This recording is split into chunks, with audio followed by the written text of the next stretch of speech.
These 6 true night shift horror stories are inspired by real events. Here's just a taste of the tales you're about to hear. First, a lone gas station clerk comes face to face with a customer who isn't there for gas, but to ask a single terrifying question. Next, a convenience store worker on a bathroom break hears the lock on the main door give way, realizing she's trapped inside with a violent stranger. And finally, a security guard patrolling a silent warehouse of mannequins starts to believe he's not the only one walking the floors. You'll want to stick around for that final story, because you're going to find out what happens when he returns to his security booth and finds one of the mannequins sitting in his chair, waiting for him.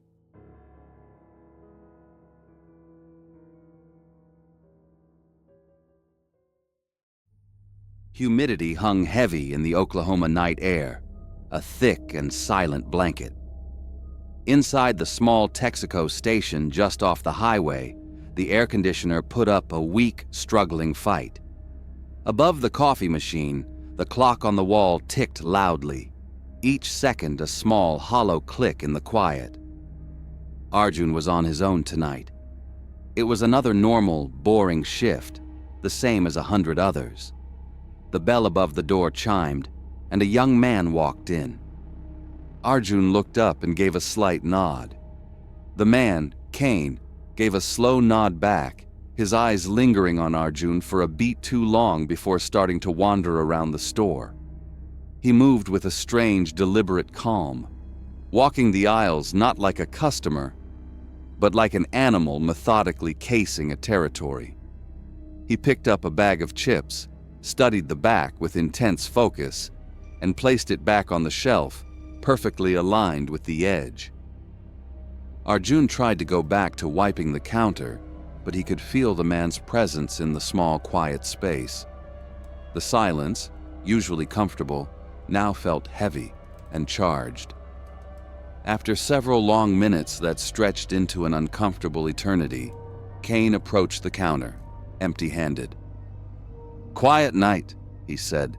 His voice was flat, without inflection or warmth.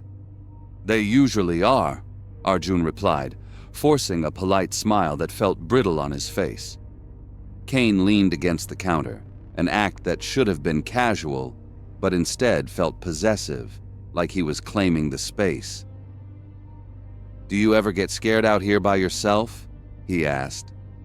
The question was too direct, too personal for a stranger. Arjun felt a prickle of unease crawl up his spine.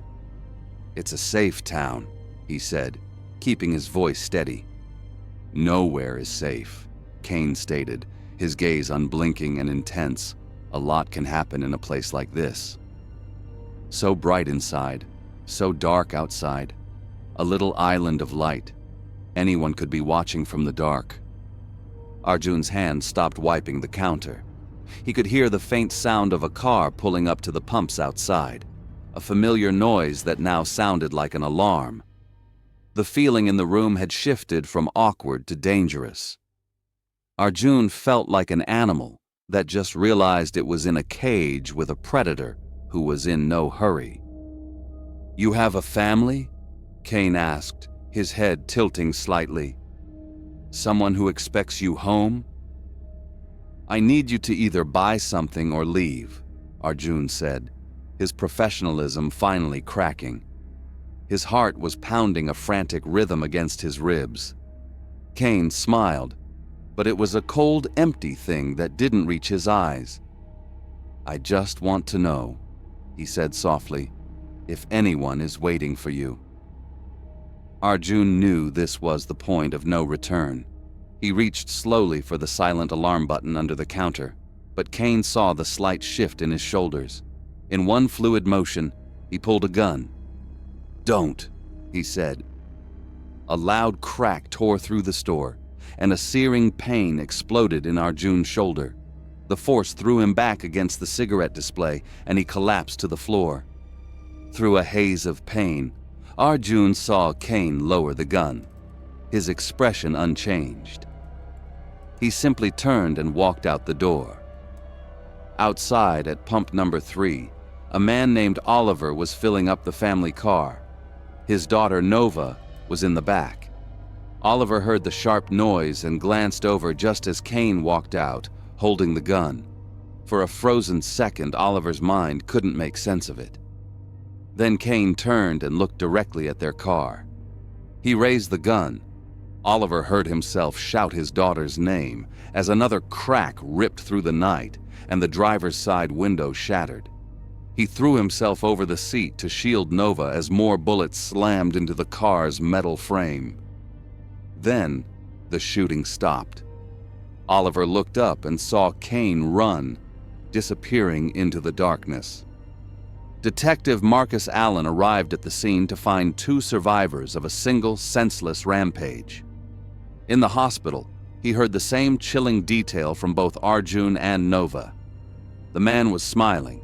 Kane was caught a few blocks away. He didn't resist. He didn't say a word. When the detective looked into his eyes, he saw nothing, just a cold, empty stare. For Arjun and the Peterson family, survival was not an end to the horror. It was the beginning of a life sentence of looking over their shoulder, of knowing that a monster with dead eyes and a cold smile could walk in at any moment. But the true deep horror of the story isn't just the monster. It's the stage. What the news reports could never convey was the statistical horror of the setting itself. Arjun wasn't just unlucky. He was a predictable outcome. The most terrifying element is that he was shot during the hours when crime peaks. In 2021, over 48% of all Oklahoma robberies occurred between 6 p.m. and 2 a.m. Convenience stores and gas stations account for over 11% of all business robberies, and 68% of those incidents involve a firearm. The numbers prove that these seemingly ordinary locations are, statistically, high-risk targets after dark. The horror isn't that a monster came to the gas station that night. The horror is that the gas station was waiting for a monster all along.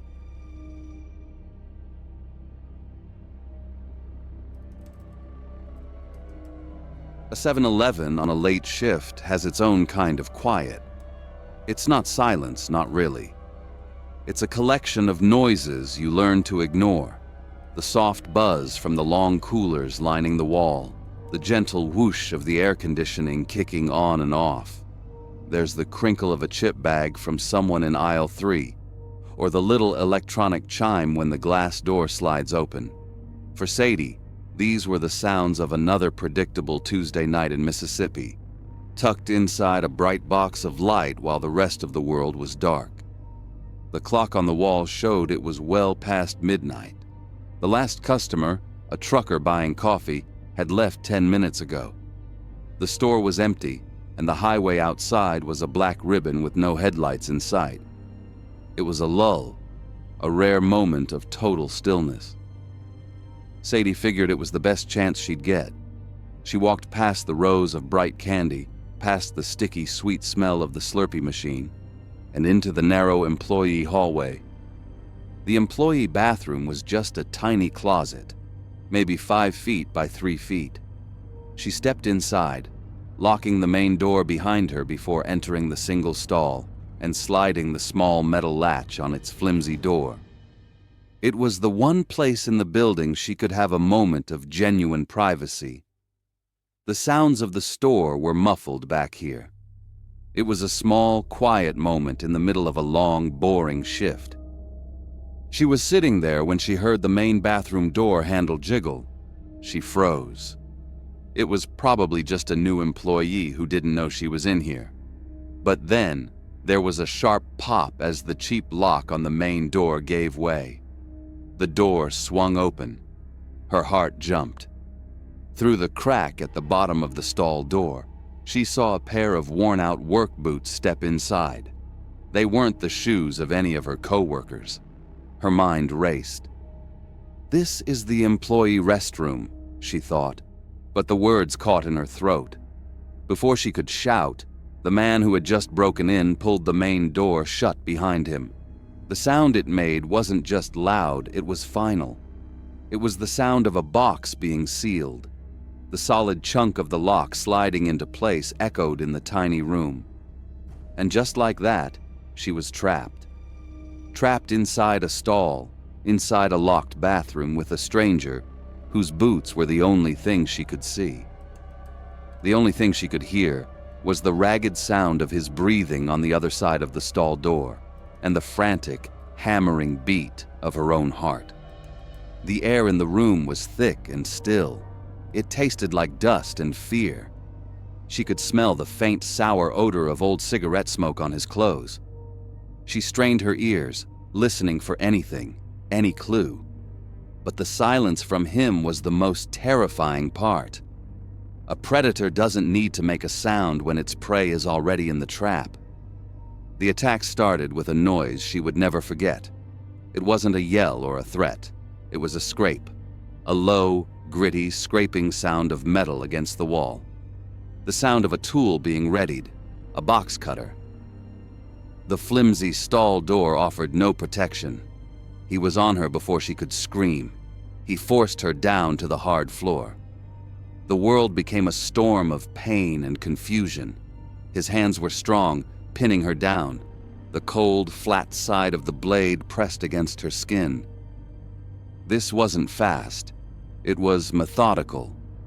He brought the blade to her neck, and she felt a deep, hot slice. Pain exploded through her, sharp and blinding. Then he moved the blade to her face.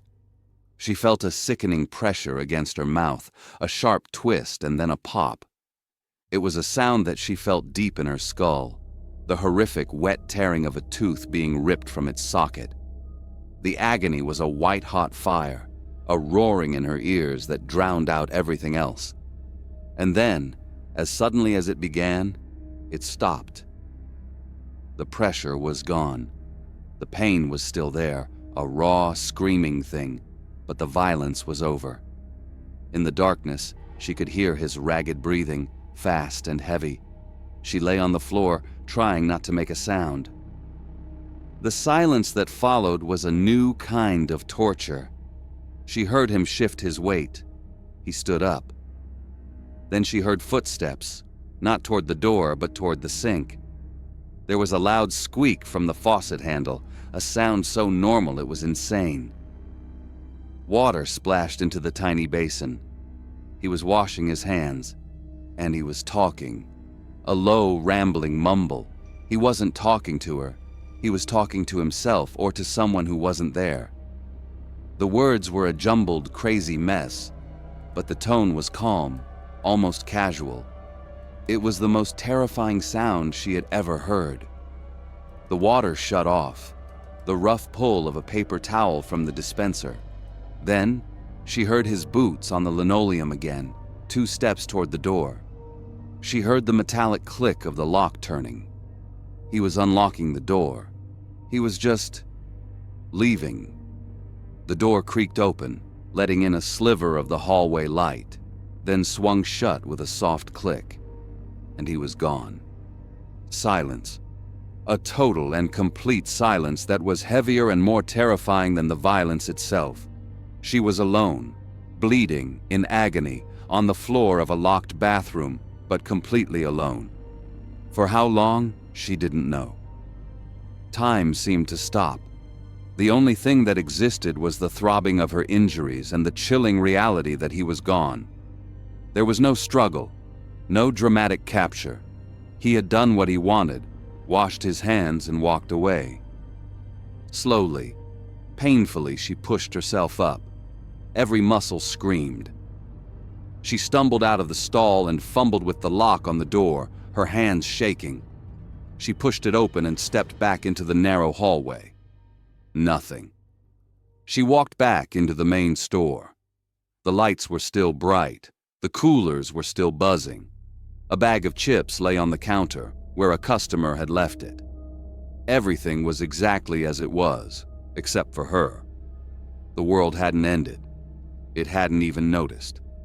She picked up the phone behind the counter and called the police. When they arrived, there were no sirens. just the quiet crunch of tires in the gravel lot. They took her statement. They looked at the security footage. The man who had changed her life forever was just a ghost on a grainy screen. A local homeless man, they said, a random face in the crowd who had decided to commit an act of unspeakable violence for no reason at all. Then he had simply walked off into the night. The police reports and the grainy video aren't what keep her awake. What haunts her is the main lock on the bathroom door, the cheap, flimsy lock that she had turned, the one that broke with a single pop. The thought circles in her mind endlessly. It's a special kind of torture, the chilling realization that the only thing separating her life from her death that night wasn't a fight, a scream, or a struggle. It was a thin piece of metal. There was no grand motive, no great evil to understand, just a random man, a broken lock, and a handful of seconds that decided everything. And that's the deepest scar of all. Knowing your entire existence can hinge on something so small, so simple, and so easily overlooked.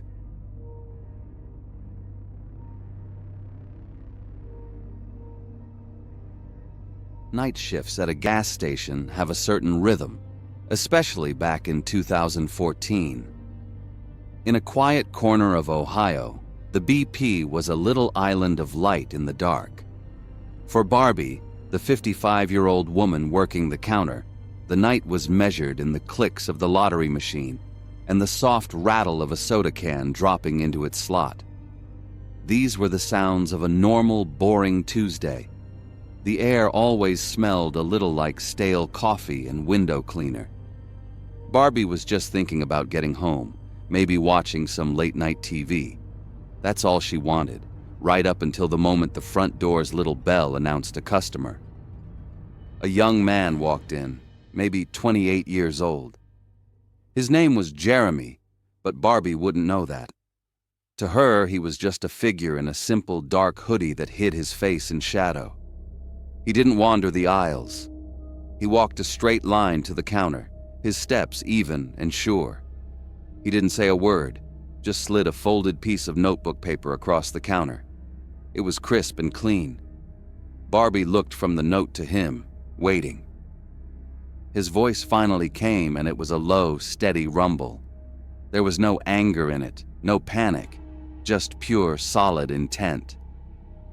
You will read this note and you will do exactly what it says. Her eyes dropped to the page. The handwriting was small and unnervingly neat.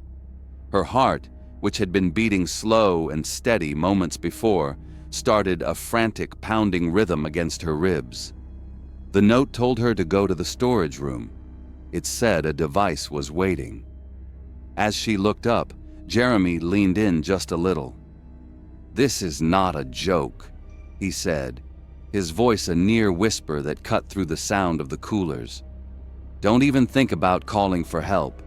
Do exactly what I say, or I will detonate the bomb." He was gone as fast as he had appeared, the bell on the door giving a final, cheerful little jingle. He vanished into the dark street, leaving behind a silence that felt heavy and wrong. Barbie's hands trembled as she fumbled with the keys on her belt loop. Every instinct screamed at her to run, but the calm in his voice made her obey. Her footsteps echoed loud on the tiled floor as she moved toward the back room. Inside, stacked boxes of chips sat on metal shelves. And there, on a small table, was the device. It was a mess of tangled wires taped to a couple of rectangular blocks. A small digital screen glowed with red numbers, a timer already counting down. The numbers clicked down with a barely audible tick, a sound that filled the entire room. Miles away at the police dispatch center, a phone rang. From a dark parking lot across the street from the BP, Jeremy watched the empty building and dialed. A dispatcher answered the call, her voice the standard, practiced calm. 911, what's your emergency? The caller's voice was thin and shaky, rambling about a bomb, a hostage, and a countdown. The dispatcher's fingers flew across her keyboard, trying to get control of the call, but he cut her off. No, you don't get it, he snapped, his voice suddenly hard. I'm not talking to you. I want Lisa. Put her on the phone. Now. The dispatcher was taken aback. In a center that large, you don't know everyone. She quickly flagged down her shift manager. I have a priority call, a bomb threat at the BP, she said, covering the mic. The caller is refusing to talk to me. He's demanding to speak to someone named Lisa. The manager's expression tightened. He knew Lisa, a 35-year-old veteran dispatcher who just happened to be working a few rows over. He strode over to her station. Lisa, he said, his voice low and urgent. There's a bomb threat on the line. The caller is asking for you by name. A strange, cold feeling washed over Lisa as she followed her manager to the other console. Why her? She slid into the chair and took the headset. When she spoke, she recognized the voice instantly. It was Jeremy, a boy from her high school. He'd been quiet back then, always watching with an intensity that made her skin crawl. Lisa, he said, and the sound of her name felt like a violation.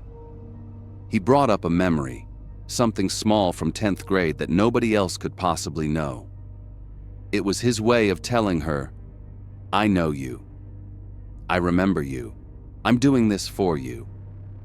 In that moment, the situation shifted. This wasn't a random crime. Barbie, the gas station, the bomb, it was all a stage, a twisted performance, and he had forced her to be the only one in the audience. The first officer on the scene was a veteran named Officer Minor. He pulled up to the dark and empty lot. The front door was locked. The silence was unsettling. He moved around the perimeter, his flashlight cutting through the night, searching for a gunman that wasn't there. He was executing flawless police procedure against a ghost, while across the street, Jeremy watched him do it. Back at the dispatch center, Lisa was trapped. She listened to Jeremy's calm voice. He wasn't making demands. He was describing in detail how he imagined she must be feeling. He was feeding on her terror, and she was forced to sit there and listen, a professional hostage on a recorded line. In the back room, Barbie stared at the blinking red numbers. 3 minutes, 2, 1. She was trapped in the smell of cardboard and dust, listening to the quiet ticking of her own death. Her mind went blank. 10 seconds, 9. She squeezed her eyes shut, bracing for the blast. 5, 4, 3, 2, 1.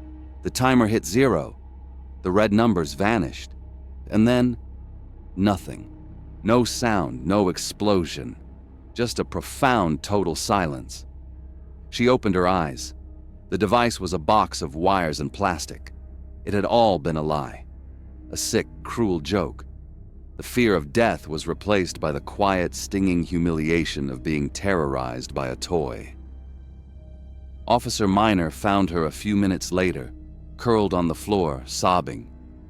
He saw the fake device and a deep, profound frustration set in. He had been ready for a fight, for a real threat, but all he found was the emotional wreckage left behind by a phantom. The man was a ghost. There was no big finish, no dramatic standoff. The story just ended. It ended with Barbie, who would forever be haunted by the ticking of a clock. It ended with Officer Minor, frustrated that the real enemy was one he could never put in cuffs. And it ended with Lisa, who now knew a ghost from her past was out there, watching. Jeremy had gotten exactly what he wanted. The spectacle and the psychological ruin were the only goals. He didn't need a bomb. He just needed to plant an idea, a seed of fear, and watch it grow in the dark. And on that night, he had won.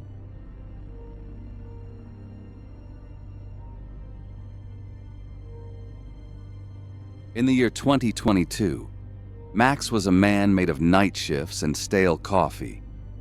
At 52, he'd spent the last 8 years of his life as a ghost, haunting the quiet heart of a sprawling industrial complex in the flatlands of Mississippi. It was a skeletal city of colossal warehouses and silent loading docks, spread out under a wide, empty sky on the forgotten edge of town. Loneliness was a permanent resident out here, a physical presence that settled in the long shadows and echoed in the vast, empty spaces between buildings. The only company was the low sigh of the wind as it slipped through chain-link fences and the occasional distant groan of cooling steel. Max didn't mind the quiet. He'd come to appreciate its rhythm, the predictable monastic loop of driving his route, checking the gates, and making his log entries. It was a simple, solitary life, and he was a simple, solitary man. A night in late autumn began just like the thousands before it, wrapped in a blanket of damp air and profound silence. A few hours into his shift, the hypnotic pattern of the night was broken. In the small, brightly lit security office that served as his cage, a single red light began to blink on the main console. It blinked with a steady, irritating pulse. Gate 4, fence perimeter. The sensor had been tripped. Max let out a long, slow breath, the sound loud in the enclosed space. He leaned forward in his worn chair, the vinyl creaking in protest. On the grainy monitor, a map of the complex showed the flashing icon, way out on the far western edge of the property. It was almost always an animal. A clumsy deer, maybe, or a fat raccoon heavy enough to rattle the fence and set off the sensitive equipment. Still, protocol was protocol. He reached for the radio, the cool plastic familiar in his hand. He keyed the mic, his voice a flat, tired monotone that was part of the night itself. "Dispatch, this is Unit 1. Got a perimeter alert at Gate 4. Heading out to check." Probably nothing. The crackle of static was the only reply. He grabbed his heavy black flashlight from its charger and walked out into the night, the sound of his work boots crunching on loose gravel cutting through the thick silence. His truck, an old Ford that had seen better decades, coughed to life with a loud, protesting rumble that seemed to shout his presence to the entire county. It was the one part of the job he disliked, the way the engine's noise chased the quiet away. He drove the familiar, cracked asphalt path, his headlights cutting a weak yellow tunnel through the oppressive darkness between the towering, windowless walls of the warehouses. They rose up on either side of him like cliffs, their corrugated metal sides streaked with rust. As he got further from the central office, the darkness seemed to deepen, to press in on the small cab of the truck. He slowed as the gate came into view, illuminated by a single buzzing security lamp that sputtered and flickered, casting more dancing shadows than steady light, and his blood went still. There was a figure. It wasn't a deer. A man was hunched over the fence, his back to the approaching truck, actively working at the thick wire with a tool. The figure was a solid black shape absorbed by the gloom, a void in the weak light. Max could hear the faint, sharp snip of metal cutting metal, followed by the low, tortured groan of the thick wire being bent back. This was a breach. This was real. His heart, which had been beating with the slow, steady rhythm of the night, gave a solid, heavy thump against his ribs. Max killed his headlights and stopped the truck about 30 feet away, letting the engine idle. With a flick of a switch, he threw on the high beams. A sudden, brutal wall of light flooded the area, pinning the figure like an insect in a display case. The man stopped his work instantly. He didn't flinch, didn't startle, didn't even seem to react to the sudden blinding glare. He just froze. Then, slowly, with a motion that was too fluid, too deliberate to be human, he turned his head to look directly at the truck. Max couldn't make out a face, just a dark, indistinct silhouette. But the man's eyes were wrong. They didn't reflect the light. They didn't glint. They drank the beams. The powerful light went into them and simply did not come out, leaving two empty black pits in the vague shape of his head. An unnerving, absolute stillness settled over the scene. The figure just stood there, staring, and Max knew, with a certainty that chilled him to the bone, that the stare wasn't directed at the truck. It was directed at him. It was a direct, knowing gaze that cut right through the windshield, right through his skin, a gaze that held a terrible, ancient patience. His hand moved instinctively to the radio on his belt, his thumb finding the familiar shape of the transmit button. But he didn't press it. He couldn't. He was locked in place by that empty, bottomless stare. Then the man was gone. He didn't just run. He didn't scramble or climb. One moment he was a solid shape held fast in the headlights, and the next he was just not there. He vanished, a blur of motion that shot into the sliver of absolute ink-black darkness between two massive warehouses with a speed that defied physics. Max blinked, his mind struggling, refusing to process what his eyes had just seen.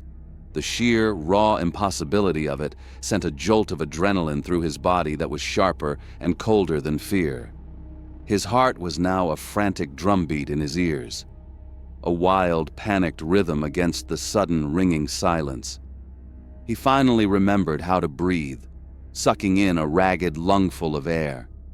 He killed the high beams and got out of the truck, the door groaning loudly in protest. He left the engine running, a comforting rumble in the face of the unnatural quiet. His flashlight beam danced nervously across the ground as he walked toward the fence, his steps feeling heavy, as if he were walking underwater. He expected to find a freshly cut hole, a clear, tangible sign of a break-in. But there was nothing. The chain link was intact, untouched. There were no marks, no damage, not a single wire out of place. It made no sense, but something had been left behind. Lying in the dirt, almost perfectly placed beneath the buzzing security light, was a pair of heavy-duty bolt cutters. They looked old, the metal scarred and pitted with rust, the rubber on the handles worn smooth with time and use. As Max got closer, his light caught something else. He saw a small piece of stiff cardstock taped to one of the handles. A sick, cold feeling began to crawl up from the pit of his stomach. This wasn't right. This wasn't a botched robbery. This was a performance. It was a message. He pulled on a pair of leather work gloves, a professional precaution that suddenly felt pathetically useless. He crouched, the sound of his knees popping loud in the silence, and carefully, deliberately, peeled the card from the handle. It was a photograph, a grainy black and white Polaroid, its edges yellowed and curled with age. He aimed his flashlight at it. The world tilted on its axis. It was a surveillance photo, taken from a high downward angle. A man stood beside an industrial gate, caught in the middle of his nightly rounds, his face illuminated by the harsh glare of a security camera's flash. A date was stamped in the bottom corner in faded red ink, 1995. Stamped next to it were the words, Site B7. The man in the picture was younger, leaner, but there was no mistaking the set of his jaw, the weary slump of his shoulders. It was his grandfather. But it was the look on his grandfather's face that made Max's blood run thin and cold. He was staring directly up at the camera that had taken the picture, his eyes wide and white in a mask of raw, undiluted terror. His mouth was open, a black, silent shape that formed a scream that had been trapped in the photograph for decades. He had seen who, or what, was taking the photo. The police came. They were professional, polite. They filed an inconclusive report, full of empty bureaucratic words like unsubstantiated and No signs of forced entry. Max tried to explain the impossible speed of the man, the wrongness of his eyes, the photograph. They listened with a patient, practiced sympathy, the kind of look they give a man who has been spooked by shadows, who has let the loneliness of the night shift get to him. They took the bolt cutters and the photo as evidence, and Max knew, with a hollow certainty, he would never see either of them again. He never saw the figure again. But his piece was gone, shattered into a million pieces. It was replaced by a gnawing, restless question that became the new soundtrack to his life. Every night he comes to work, every time he drives his route past Gate 4, his mind circles back to that impossible Polaroid. It wasn't a warning. It wasn't a threat. It was a question mark, dropped into the middle of his simple life. Who was that man? How could he move so fast? Was he even a man at all? And the most terrifying question, the one that kept him awake during the day and haunted his drives through the dark, why his grandfather? What the hell happened out here 30 years ago? And what in God's name does it have to do with him? He doesn't have any answers.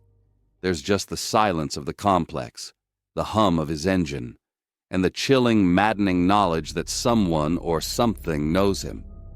And he has no idea why.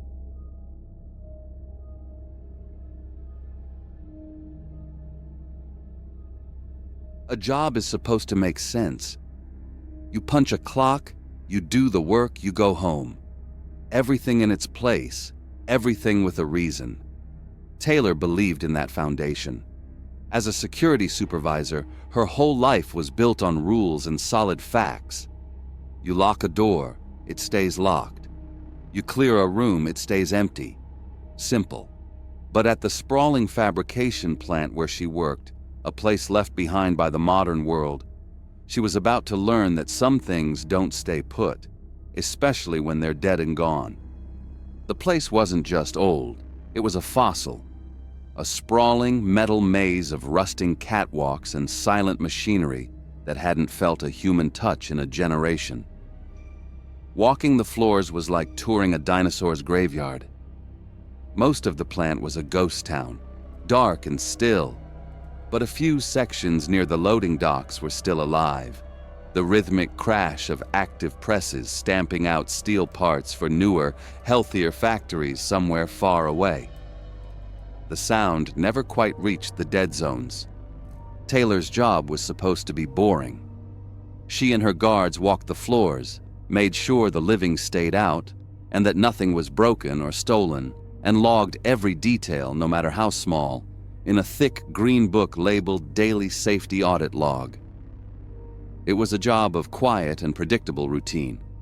The trouble started the way it always does, not with a bang, but with a scratch of pen on paper. The night shift guards started making strange entries in the log. At first, they were easy to dismiss. Little notes like, equipment restaged, or the one that first caught Taylor's eye, unauthorized power spike detected. The location was always the same, Sector 4, near Press Machine 3. What really made the hair on her arms stand up was the timing. The power spikes, whenever they were noted, always happened around 2:12 a.m. That machine was a relic, a monument to a bygone era. Its main power cables had been physically cut decades ago. It hadn't stamped a piece of metal since the accident 40 years back. It was supposed to be a tomb, not a workstation. Soon, the guards weren't just writing things down anymore. They were hearing things.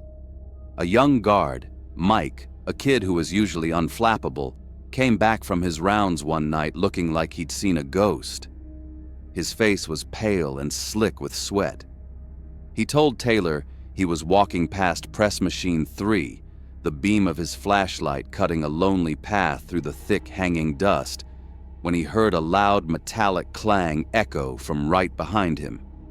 It was the unmistakable, specific sound of a heavy wrench hitting the concrete floor. He whipped around, his heart hammering against his ribs, his light slicing through the dark. There was nothing. The floor was covered in a perfect, unbroken blanket of gray powder. A few nights later, another guard, a tough, no-nonsense woman named Maria, told Taylor a different story. She was doing her sweep of the upper catwalks when she heard the distinct grating scrape of a heavy chain being dragged across the floor below. It was loud and clear in the dead silence, a rhythmic, purposeful sound. But the second she leaned over the railing and pointed her flashlight down toward the noise, it stopped. Just dead, empty silence. Taylor wasn't a believer in fairy tales. She believed in evidence, in facts you could see and touch. At first, she figured the guards were tired, their minds playing tricks on them in the dark. But the logbook didn't lie, and the physical evidence was piling up. One night, she went to Sector 4 herself to verify a strange report. There, on a dusty workbench near Press Machine 3, she found them. A set of heavy, specific tools, a large calibration wrench, and a particular pressure gauge. They were laid out neatly on a clean patch of the bench, arranged perfectly, as if a mechanic had just set them down and was about to start a job. She checked the security footage for the past 24 hours, scrubbing through it frame by frame. The camera showed a static, empty corridor. No one had been near that bench.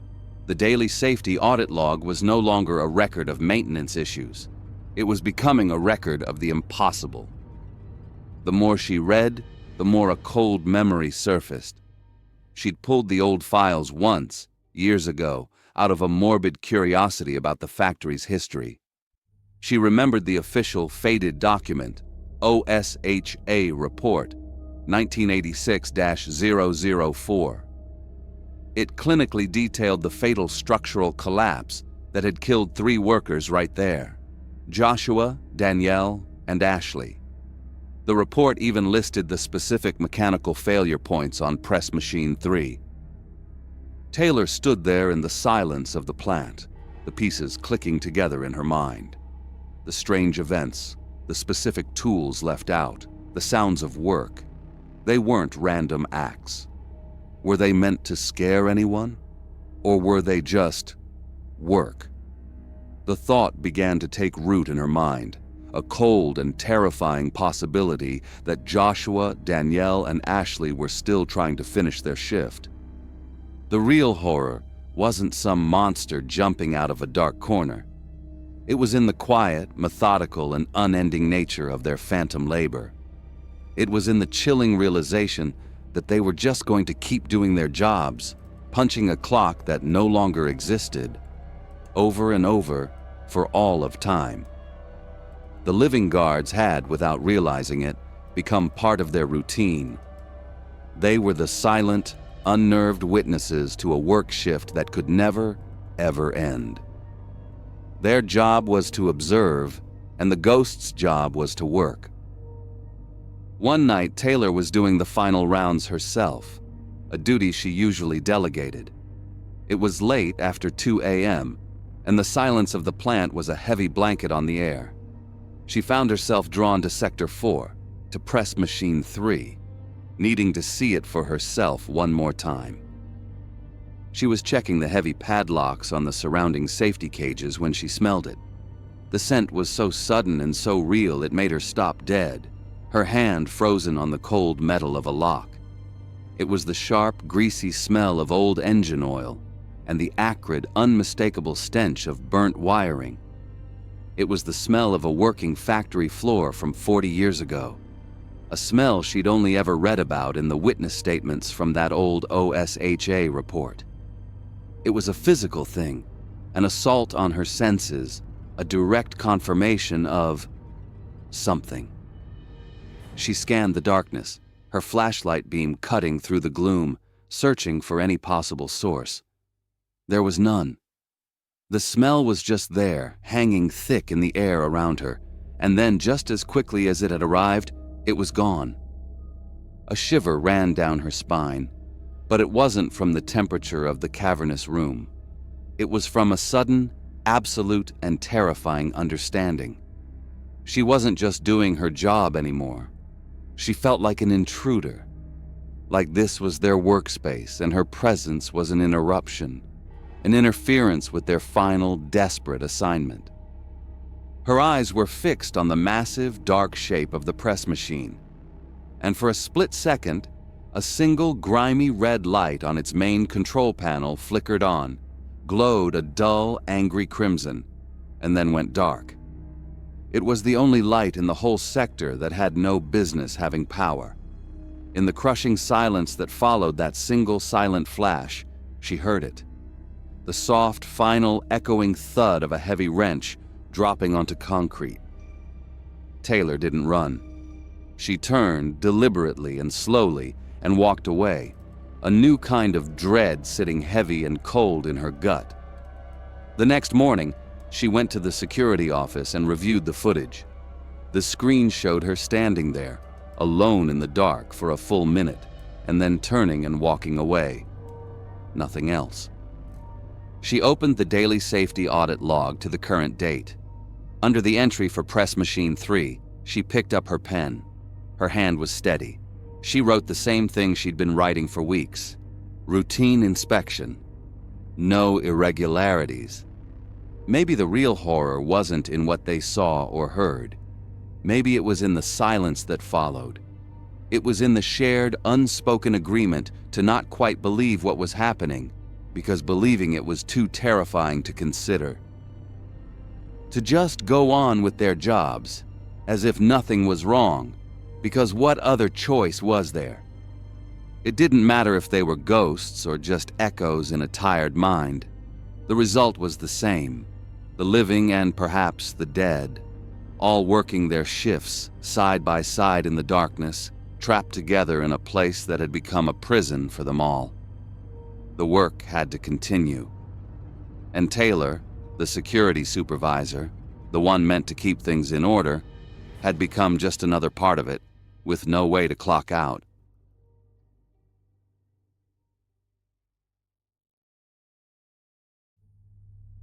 A security job at a commercial storage facility was not Asher's first choice, but in 2013, a steady gig was a steady gig, and this one paid well for its profound simplicity. The place itself was an unnerving monument to commerce, a multi-story, climate-controlled warehouse built for the sole purpose of storing high-end, custom retail mannequins. It was a silent, concrete tomb for an army of the beautiful and the blank. Inside, it was a sterile labyrinth of long, dimly lit aisles, flanked by towering metal shelves that stretched up into the industrial darkness, stacked to the ceiling with hundreds upon hundreds of identical, expressionless plastic figures. The air was still and dry, tasting of dust and the faint, sterile scent of sealed plastic. The job description was the definition of simple. He was to sit in a small, glass-walled security booth, watch a bank of grainy monitors displaying a motionless city of blank faces, and once a night, walk the floors. For the first few weeks, the only real enemy was the soul-crushing monotony. The silence was the loudest thing in the building, a heavy, oppressive presence broken only by the low, distant hum of the climate control systems or the occasional groan of the building settling around him. He did his rounds with the deliberate pace of a man with too much time. The beam of his flashlight was a lonely spear of light cutting through the gloom, his own footsteps the only sound to echo off the cold concrete. He learned to see the faces in the dark as nothing more than what they were: plastic, inventory, product. He'd dutifully fill out the mannequin inspection checklist, a pointless nightly task of noting any position drift from the day's activity, and sip lukewarm coffee from a thermos while the hours crawled by at a glacial pace. It was a job where nothing was supposed to happen, and for a while nothing did. But in a place engineered to be perfectly still, you start to notice the little things, the tiny imperfections in the silence. It began subtly, a persistent flicker of the lights in aisle C that the maintenance guy could never find a reason for. Asher would make a note of it, walk down there, and find nothing but the steady, pale glow of the fluorescent tubes. He started hearing things too. A soft, scraping sound, sometimes caught on the audio feed from a distant camera, so faint and brief that he could easily dismiss it as a rat in the walls or interference from the old wiring. But it had a weight to it he couldn't quite place. A few times, while walking the floors, he was gripped by a prickly feeling on the back of his neck, the distinct and utterly irrational sense of being watched from the deep shadows between the shelves. He'd stop, turn quickly, but see only the silent, static ranks of figures, their painted-on eyes staring into nothing. He shook it all off. It was just the quiet playing tricks on a tired mind. Paranoia was a well-known side effect of working the graveyard shift alone. Then, about a month into his tenure, the first real incident happened. It was on an otherwise unremarkable Tuesday. He was tired, his shift was almost over, and he was going through the final log entries. He glanced up at the monitors and did a double-take.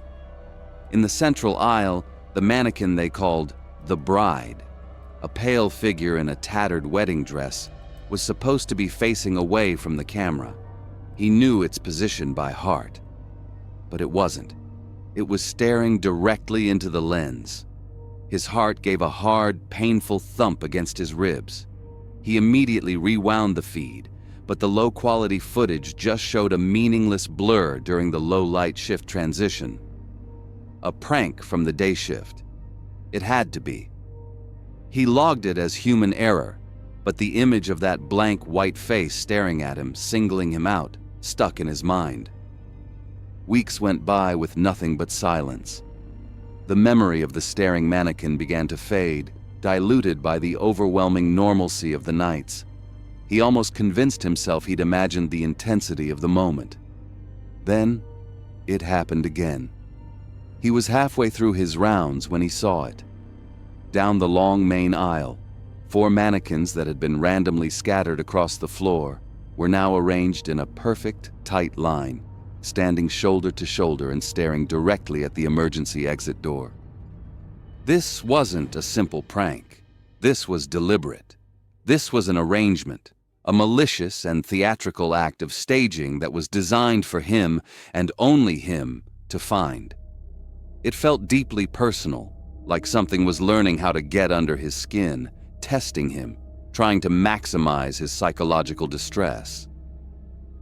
He stood there for a long time, the beam of his flashlight tracing the identical smooth faces, the only sound his own ragged breathing in the vast silence. He radioed it in, his voice tight. The supervisor's tired, annoyed voice crackled back, "Just move them back, Asher." He was on his own. The incident report he filed felt like he was writing a piece of fiction. The night of the thunderstorm, weeks later, was the night everything finally broke. The storm rolled in slowly, the sound of distant thunder, a low growl that vibrated through the building. The power flickered once, twice, then died completely, plunging the entire warehouse into the dim, sickly yellow glow of the emergency lights. The camera refresh rate dropped instantly, the feed on his monitors becoming a jerky, disjointed slideshow of unsettling still images. Asher grabbed his heavy-duty flashlight and stepped out onto the floor. At 2:44 a.m., his beam landed on the bride. It was back in its spot, but something felt wrong. As he raised his radio to his mouth, a brilliant flash of lightning bleached the entire warehouse white for a split second. And he saw it. The mannequin tilted its head. It was not a wobble. It was not a shift from a draft. It was a slow, deliberate, impossibly human-like gesture. As the darkness crashed back in, he heard it. A faint, dry, unmistakable scrape of plastic on concrete. His heart hammered against his ribs, a frantic drum in the dead quiet. The next lightning flash revealed the bride was several feet closer now, its weight shifted onto one leg, its head still cocked to the side, as if listening for him. Before the thunder could even finish its roar, the figure turned with a fluid, unnatural grace and walked silently into a blind spot between the towering stacks of shelves. He ran back to the booth, his mind racing. It wasn't a ghost. A ghost wouldn't need the flickering lights and the camera's slow refresh rate for cover. A ghost wouldn't have weight. This was a person. Someone impossibly good at hiding, at moving, at being still. The log file was useless. 2:44 a.m., motion blur/static spike. It was the perfect crime, designed to look supernatural. He returned the next night, not out of duty, but out of a morbid, terrifying need to know. He walked to the security booth, his hand trembling as he reached for the door. He opened it, and his breath caught in his chest. Sitting in his chair, wearing his discarded security vest from the night before, was a male mannequin. It held his empty coffee cup in its unmoving plastic hand. His mind spun, struggling to process the violation. Someone had broken into his personal space, touched his things. Then his eyes fixed on the cup. It was tilted, as if the figure had just taken a drink. A final, horrifying realization washed over him like ice water. He hadn't finished his coffee in his panicked escape the night before. He'd left a single cold sip at the bottom. Now the cup was completely empty. It was cool and dry to the touch. It hadn't been spilled. It had been drunk. Weeks passed. The torment stopped as suddenly as it began. Asher was a wreck, on edge every single night. His rounds became slow, methodical hunts, his eyes scanning every shadow, every reflection. He was looking not for a ghost, but for a man. Then, on one last quiet night shift, he found him. He had decided it was his last night. He couldn't take it anymore. He was in the far corner of the top floor, doing one final sweep. He heard a soft thud, a clumsy mistake, a sound too human for this place. His light snapped toward the noise and landed on a mannequin he didn't recognize, half hidden behind a shelf. It was frozen in a slightly unnatural pose, one foot slightly forward, its body tensed. Asher stood his ground, his heart pounding a steady, heavy rhythm in his ears. He kept the light trained on the figure. The figure remained perfectly still, a master of its craft. Then, with a soft exhalation of air, a sigh of what sounded like theatrical frustration, the prankster just gave up. The figure straightened up, the movement shockingly fluid and human. It was a person in a suit, a costume so seamless and terrifyingly realistic, it was indistinguishable from the others in the dim light. The figure in the mannequin suit looked at Asher for a long, silent moment. There was no menace in the posture, only a strange sense of finality. Then he simply turned around, his plastic-soled feet making soft, deliberate steps on the concrete. He didn't run. He didn't explain. He just walked away. He headed to the emergency exit, pushed the bar, and disappeared into the night. The doors weren't locked from the inside, and that was it. Asher stood alone in the silence, the mystery solved, but the horror deepened. It wasn't a demon or a ghost. It was just a man who, for weeks, for his own unknowable and bizarre reasons, had dedicated himself to a meticulous, terrifying, and utterly pointless psychological game. And Asher never saw him again.